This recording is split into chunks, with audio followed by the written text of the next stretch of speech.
Somebody who knows what they're doing, okay? Cares about others. Care about others. Courage to make decisions. Courage to make decisions. Someone who will work with their comrades instead of watching them work. Work with them rather than watch them. Someone who has confidence in what they do. Anybody else? Someone who is loving, but at the same time stern in their work. Loving yet sometimes what? Stern in their work. Stern, okay. Loving yet sometimes stern. Any others?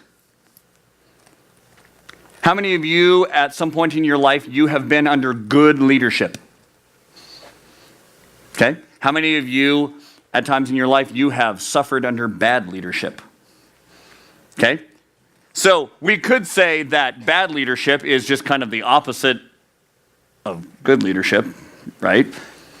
And yet there are so many opportunities that we have to be leaders, and also many opportunities, as you know, to serve leaders and to be under leaders. And Peter has been talking about how to live for Christ and live for Jesus, even in the hard stuff. And last week was, I think it was last week, talking about where he says, don't be surprised when you have a hard time or when life is made hard for you for living for Jesus.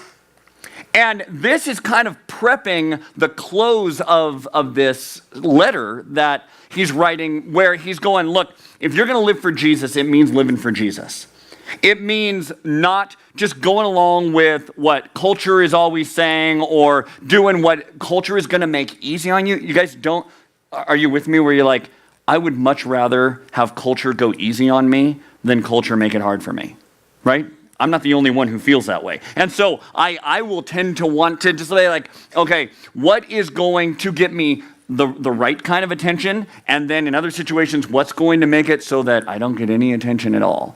And what Peter has been saying is, look, if you're going to live for Jesus, you're going to get attention. Now, don't get the wrong kind of attention. You know, your parents ever say that to you? It's like, this is the wrong kind of attention. Don't get this kind of attention. But we don't want to get attention for the bad stuff that we do and for living in bad ways. But sometimes we don't want the attention for living the right way either. We don't want the attention that living for someone for an agenda other than what the world says the agenda should be. Oh gosh, they're going to point me out. It's going to make me, I might look dumb. People are going to tease me. And Peter goes, if you're living for Jesus, don't be surprised when things get hot. Don't be surprised when stuff gets tense. Not because you're being a jerk, not because you're thumping somebody over the head with a Bible, but because you're living for Jesus. And the world hates that because the world wants to be able to live however it wants to live. And Peter is going, look, things are going to get difficult, but now he's wrapping up this letter. But before he wraps this letter up, he wants to talk to leaders. And so he's specifically addressing a certain group of people. But this morning, what I want us to look at is, even though Peter is addressing specifically elders in the church, all right? So the stuff he's saying is specifically to them. I want for us to look at this because even though no one in this room right now, ladies, could you stop talking? Thanks. Even though right now, none of you are in a place of being elders in the church. Okay, you're not there. Hopefully, what we can look at here in Peter's letter of what an elder is called to, what a leader in the church is called to, is something that we would be open to allowing God to do in our life. Going, God, make me that kind of person. God, I want to invite you to make me that kind of leader with those kinds of qualities. With those things that you say, God, are important, I want those in my life. And also as we look at this and we see what godly leadership is supposed to be, that we would be able to discern and know what kind of leadership we should really be following. Because any of you ever followed somebody, you did something that somebody said, and they ended up being a bad leader and leading you into a bad situation? And sometimes that's totally the leader's fault. They've deceived us, and it's not something that you could have done anything about. You were supposed to follow them or whatever. But sometimes I know that I have walked into situations following somebody, trying to be like somebody, listening to what somebody said is the cool thing or the right thing or whatever.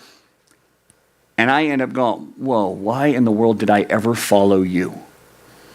And so today, this is what I want us to take out of this passage. It is specifically to a group of people, to elders in the church, to leaders in the church. But that doesn't mean that, okay, well, I'll worry about that once I'm a leader, once I'm an elder. This is something we need to look and go, God, I want to be open to you making me like this. God, help me to lead this way. If this is what you say the leaders of the church are supposed to be, well, it probably should apply to my life as well.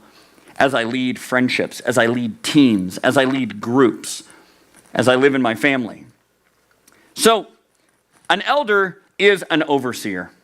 It's the spiritual overseer of a church. It's the people that are responsible for guiding the vision of the church. So they should be in prayer for the ministry. Here at LBF, we have a group of elders, okay, and they are praying for every ministry here at the church. They're praying for you guys.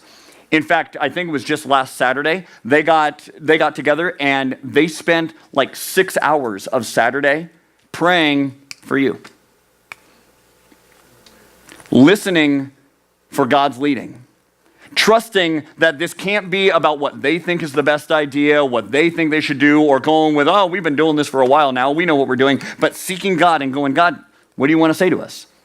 And so the elders are the spiritual overseers of a church. And Peter here is talking to the elders. He goes, and now a word to you elders. So you're getting kind of a glimpse into a private part of the message. This wasn't something that was like, okay, everybody, this was for these guys. And now a word for you who are elders in the churches. I too am an elder and a witness to the suffering of Christ. So Peter's like giving himself some credibility. You know, it sort of helps when you know that somebody knows what they're talking about. Somebody said that, like, hey, a good leader is somebody who knows what they're doing, right? So Peter goes, look, I'm an elder. I was with Jesus. I saw what happened. And I too will share in the glory when he is revealed to the whole world. As a fellow elder, I appeal to you. So here's what he's calling leaders to be. Care for the flock that God has entrusted to you. Watch over it willingly, not what? Grudgingly. Somebody describe grudgingly to me. When someone does something that you don't like and you hold up against them for a while. Okay, that's holding a grudge. Okay, so you hold it against them. Okay, what is to do something grudgingly? Okay, Nathan, I'm calling on you. Respond grudgingly. Basically, it means that you're doing it, you do it, but you don't want to do it. Nice, very good. So exactly what he is. Okay, fine. Care for the flock that God's entrusted to you. Watch over it willingly, not grudgingly. Not for what you'll get out of it, but because you're eager to serve God. Don't lord it over them. Don't lord it over the people assigned to your care, but lead them by your own good example. Yes, that's where I stopped. Okay. And when the great shepherd appears, you will receive a crown of never-ending glory and honor. Okay, so this is what's expected of leaders. Watch over people willingly, not grudgingly. Serve God, not for what you'll get out of it. So don't worry about what you're going to get out of it. And be an example, and you can't lord it over people. Looking at that, does that make you want to be a leader? Honestly, I mean, some you may be like, yeah, that's cool. Is any of that like, oh gosh, no thanks? Is any part of that like, you're like, yeah, that doesn't sound that fun to me? It does to me. You know, that whole, well, like be an example. You ever find being a good example of pain? I don't want to be a good example. I want to be able to have an attitude. I want to be able to do something stupid. I want to be able to just do what I want to do and not have to worry about what anybody else is thinking or what anybody else is doing. I don't want to be a good example. Anybody? This is what we're called to in leadership. But we've got to decide, okay, is this something that I'm willing to do? Because leadership is an important thing wherever you're at. In fact, God says that leaders are going to be judged more harshly. Teachers, okay, which is what leaders are doing. Teachers, you're going to be judged on what you taught people and how you led them. What your words, how you led them, the things that you told them to do or not do, the places that you took them, your example, you're going to be judged on that. Now, that alone could make you go, oh, well then, no, never mind. And for some people, they do. For some people, because they don't want to be held to this standard, they let go of or ignore or shut down the ways that God has gifted them. Maybe some of you in this room, God has gifted you with something. Maybe it's to be on the welcome team. Oh, but being on the welcome, there's expectations with the welcome team? Oh, no, that's okay. It's easier for me to just kind of do my own thing. Some of you, you're incredibly talented musically, but it's a lot safer to sit and practice all the scales and everything in your room where nobody can hear you than to actually step out and be willing to lead. Leadership is a powerful thing. It's so powerful that God goes, you're going to be judged by the way you lead. So when we put this up here, watch over people willingly, not grudgingly, that's not a suggestion. That's the way that that's what God's going to look at and go, what kind of leader were you? Oh, you were the kind of leader that you did it because you were forced to. You did it because you had to. You did it because it's the religious thing to do. But you didn't do it because you were following my heart. But leading is a huge thing. So these are three things that Peter points out, and there are definitely other things in Scripture that talk about leadership, but these are the things we're going to look at right now. So watch over people willingly, not grudgingly. How could that be difficult? Somebody help. How could it be difficult to do something willingly and not grudgingly? Sometimes you just don't want to do it. Amen? Sometimes you just don't want it, right? What else, Haley? Sometimes there's like sacrifice that comes with it. I'm going to have to give up things? Yeah, that stinks. Yeah. It's like babysitting, but like sometimes the kids aren't great. Babysitting, and sometimes the kids aren't great. Great. And the next, hey, can you babysit? Yeah. What else? How could it be hard to not do things grudgingly? If it's against your plan where you thought you were going to be. It's like, has that happened to you? Yeah. I think every one of us in some way, it's like, this is what I'm doing tonight. No, you're not. You're watching your sister. I'm going to watch her what? Yeah. Doing things grudgingly is so much easier sometimes than doing things willingly. Now, there are some things that are easy to do willingly. Peter, want to go to Disneyland with me? Yes, thank you. Now, why would it be so quick to say yes to going to Disneyland, but no to, hey, Peter? I'm trying to think of the worst possible thing. It's like, you want to eat a raw egg right out of the shell? It's healthy, but I'll do it grudgingly. Fine, if you make me. Okay, so watch over people willingly, but not grudgingly. Because And many of the times, the reasons that this is hard to do is because it means we're going to have to do something that we hadn't planned on doing, that we don't want to do, that's uncomfortable for us, that we have to give something up for. And so we look at that and we go, but me. Honestly, that's what we're doing.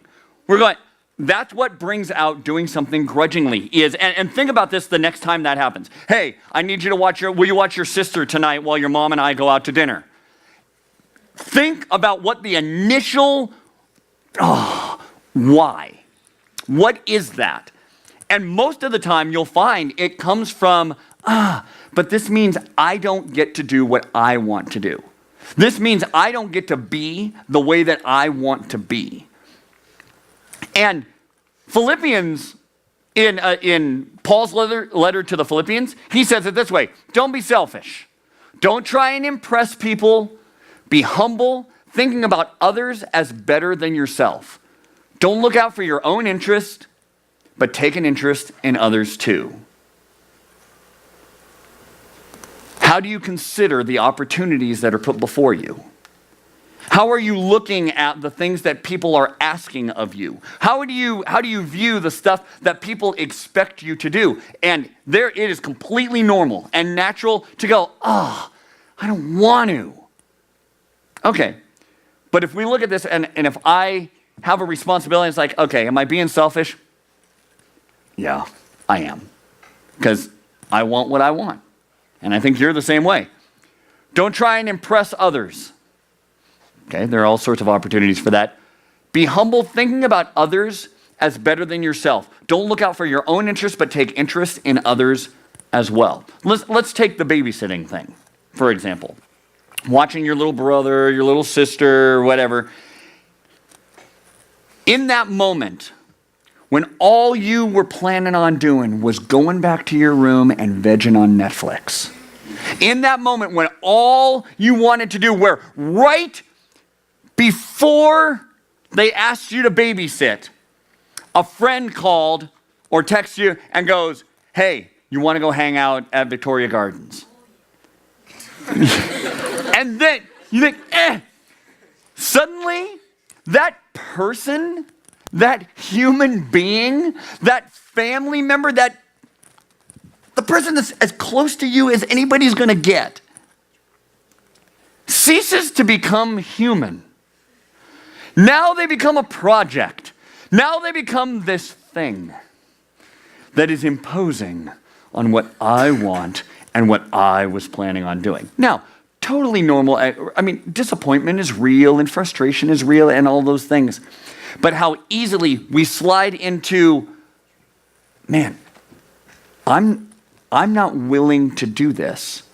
I will do this because you're forcing me to, which impacts the way that we view people, which impacts the way that we treat people, because let's be honest, once your parents leave and you are grudgingly watching them, they don't get the best care, do they? Right? No, Jeff, they do not. Our attitude, the way that we view doing things is going to impact our behavior. And that behavior speaks to our leadership. So now, even if it is just with your brother or sister, that you're supposed to be babysitting, it doesn't seem like a big deal. Now, the way that you treat them, the way that you lead them, is now an example to them of leadership. And they are now looking at you, or they'll look at the next person, and they'll look at attitude, and they'll learn attitudes from you. And now they see, oh, okay, so if I am asked to do something and I don't want to, I can do it grudgingly. I can do it with this attitude of like, all right, mom and dad are gone. Get into your room, twerp. You know, and I can do that. That's the way to be a leader. See, a lot of times we don't understand the significance of our leadership opportunities. It's just my younger brother or sister. It's just a friend from school. It was just a group project. And we minimize it, and we fail to see the opportunity for leadership, that when we do things grudgingly, okay, fine, I'll do it because I'm forced to, but I hate it. It's going to come out in your leadership, and it's going to shape who you are. Leaders are called to live above reproach. Reproach as a word means that nobody would be able to come back at you and accuse you of doing something wrong or doing something not the best way.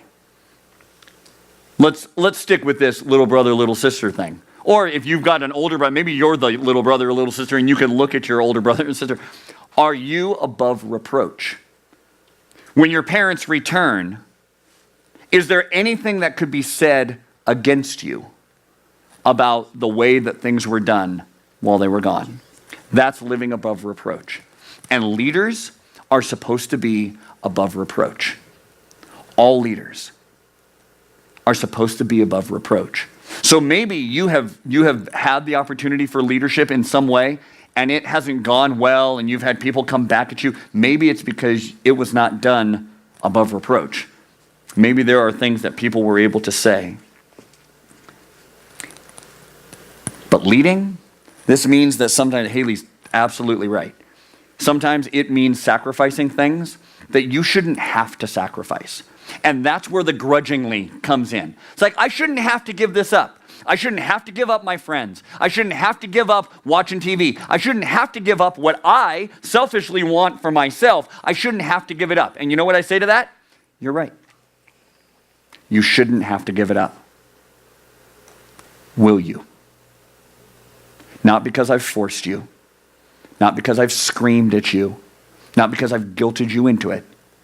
Are you willing to do it? See, it doesn't say watch over people. It doesn't say don't watch over people grudgingly. Moving on. It says watch over people what? Willingly. Care about people. Willingly. Not because you have to. Not because somebody's watching. Not because, it's the religious thing to do if it's a religious situation. Whatever. Watch over people willingly, not grudgingly. Second thing leaders are called to serve God, not for what you'll get out of it. Okay, serve God, not because of what you're going to... Now, what are some things that you do because of what you'll get for it? Babysitting. School. What do you get out of schoolwork? You get grades, right? You get grades. Knowledge. Okay, you get knowledge.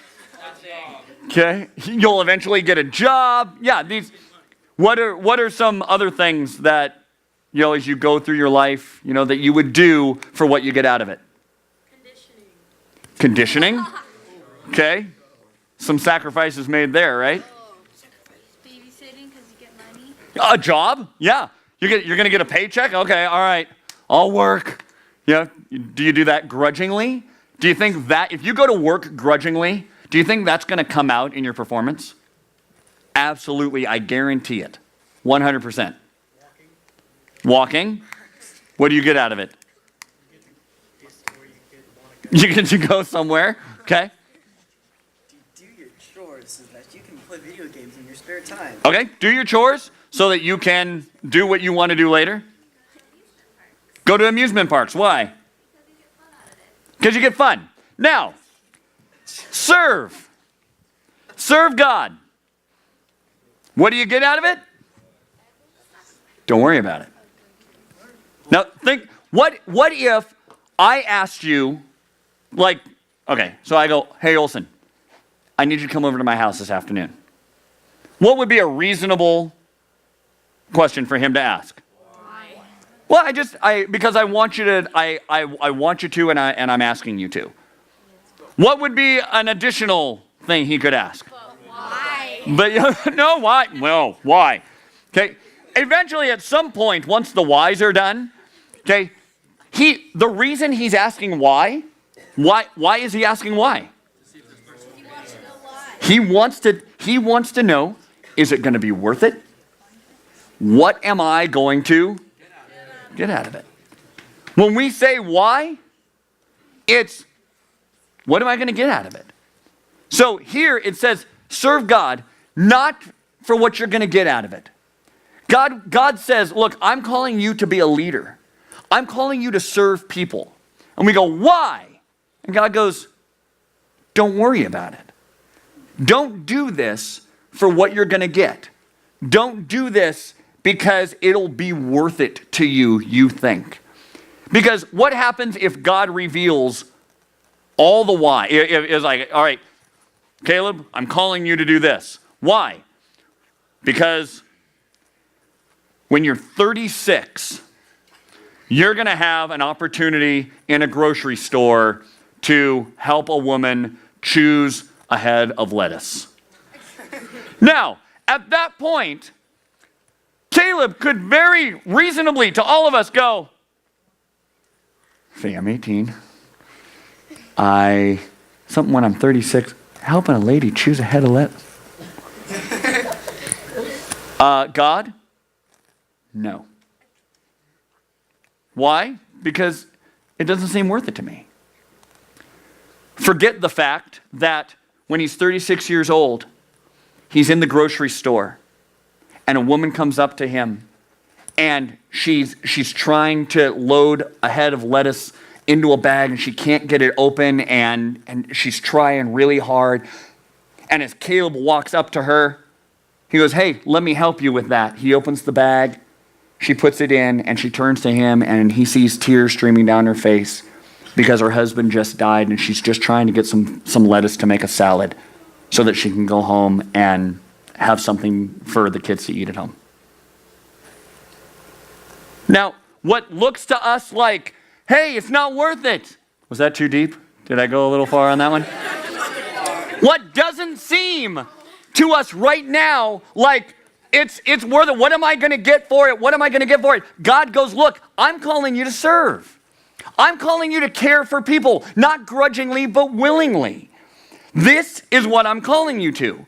And Jesus gives this huge example, this practical example to his disciples who definitely were sacrificing things, but were probably going, okay, so what's going to be in this for us? I mean, we're with Jesus and he's, we're going to somehow get recognized for this. Jesus is at dinner with them and he takes off his robe and he wraps a towel around himself and he goes to his disciples and he washes their feet.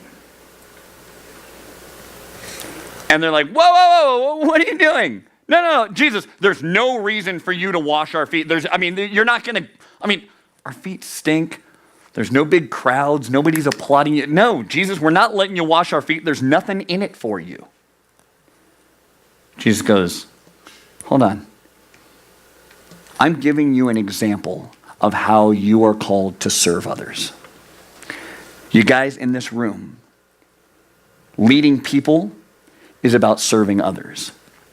It's about serving God, doing what God has called you to, doing what God leads you to, not because you're going to get something out of it, but because he's called you to it.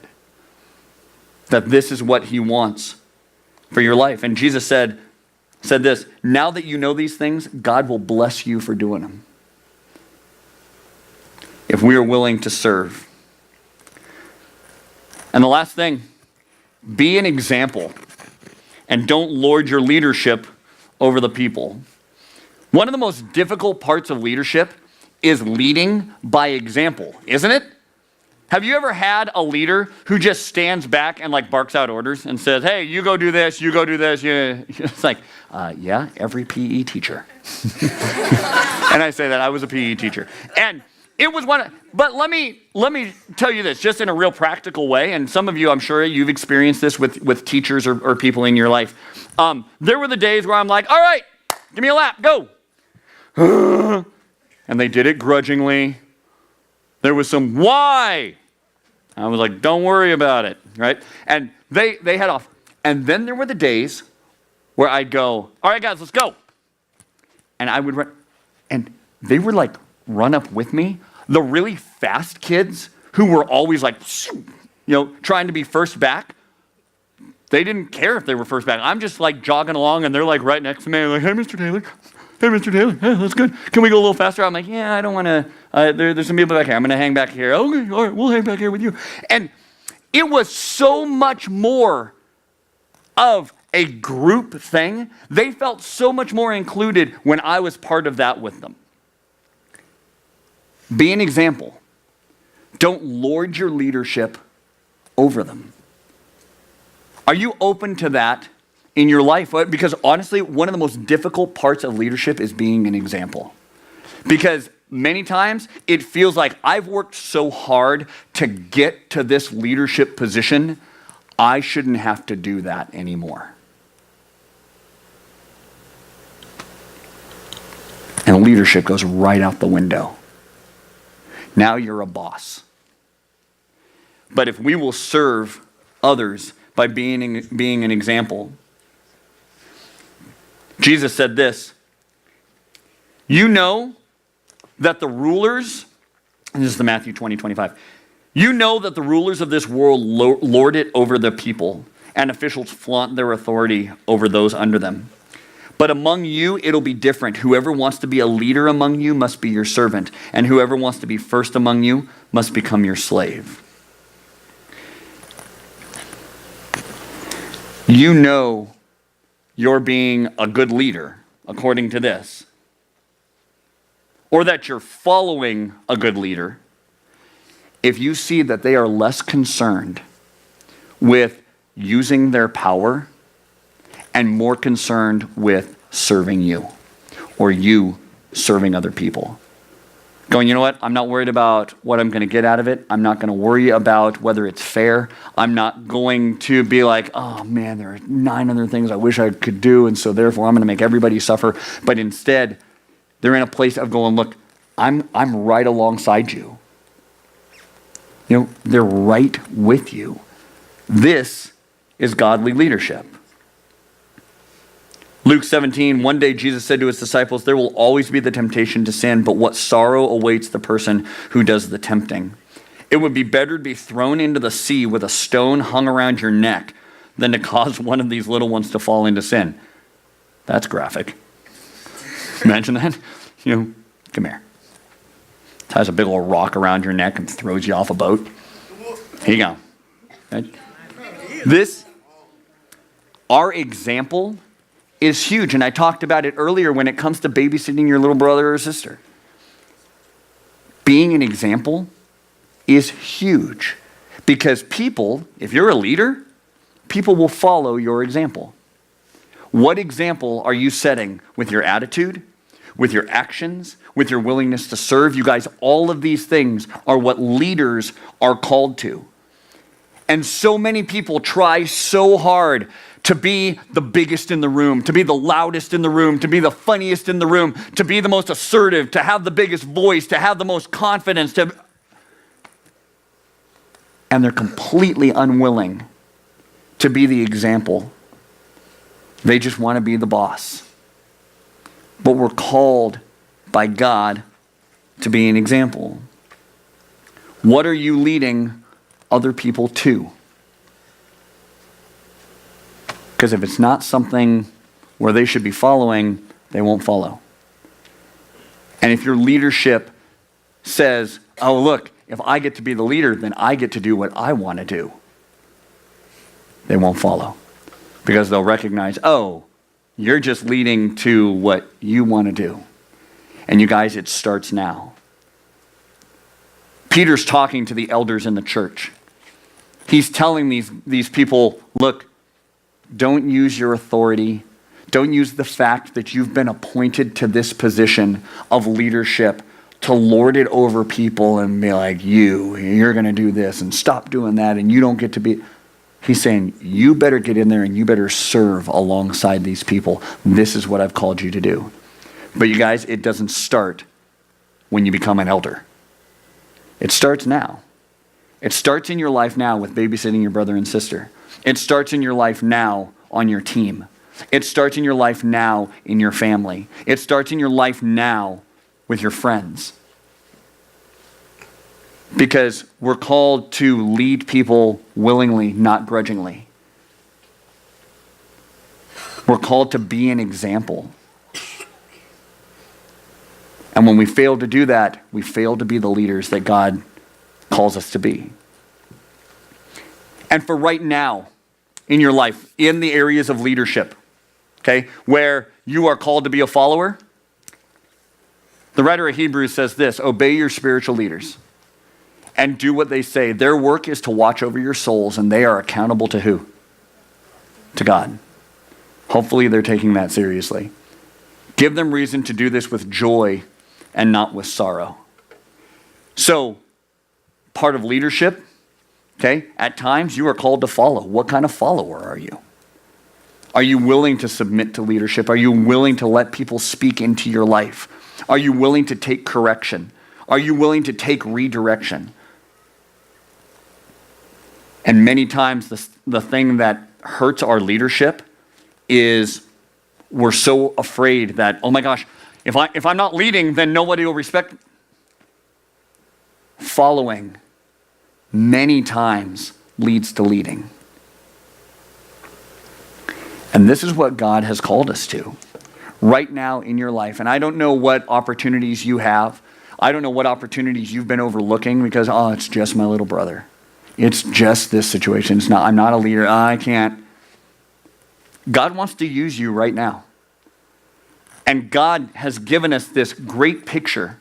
Peter in his letter gave us this great picture of what leadership really is. So start now in the opportunities that you have, caring for people not grudgingly, not because you're forced to, not always looking at, oh, what's in it for me and what's how's this gonna benefit me? And certainly not lording it over people, but how can you serve people? How can you come alongside people? And how can you lead them to Jesus? Because God wants to do it now.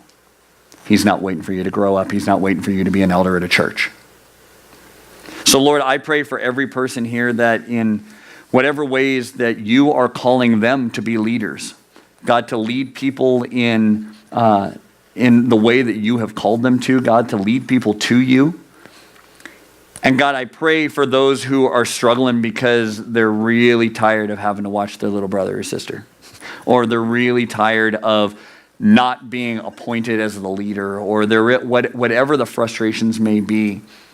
And God, for those who are in leadership positions and yet they've been leading with the motives of what's in it for them and how can they make this most beneficial for them. God, I pray that you would guide all of us to lead the way that you've called us to, and that you would wake up our souls to respond to you when you call us into a leadership moment. God, even if it's just for that moment, help us to respond to you. In Jesus' name, amen. All right, love you guys. Have a good week. Don't forget, if you want to sign up for the welcome team, the sign up is on the shop counter. So make sure you get signed up, and see you guys on Wednesday.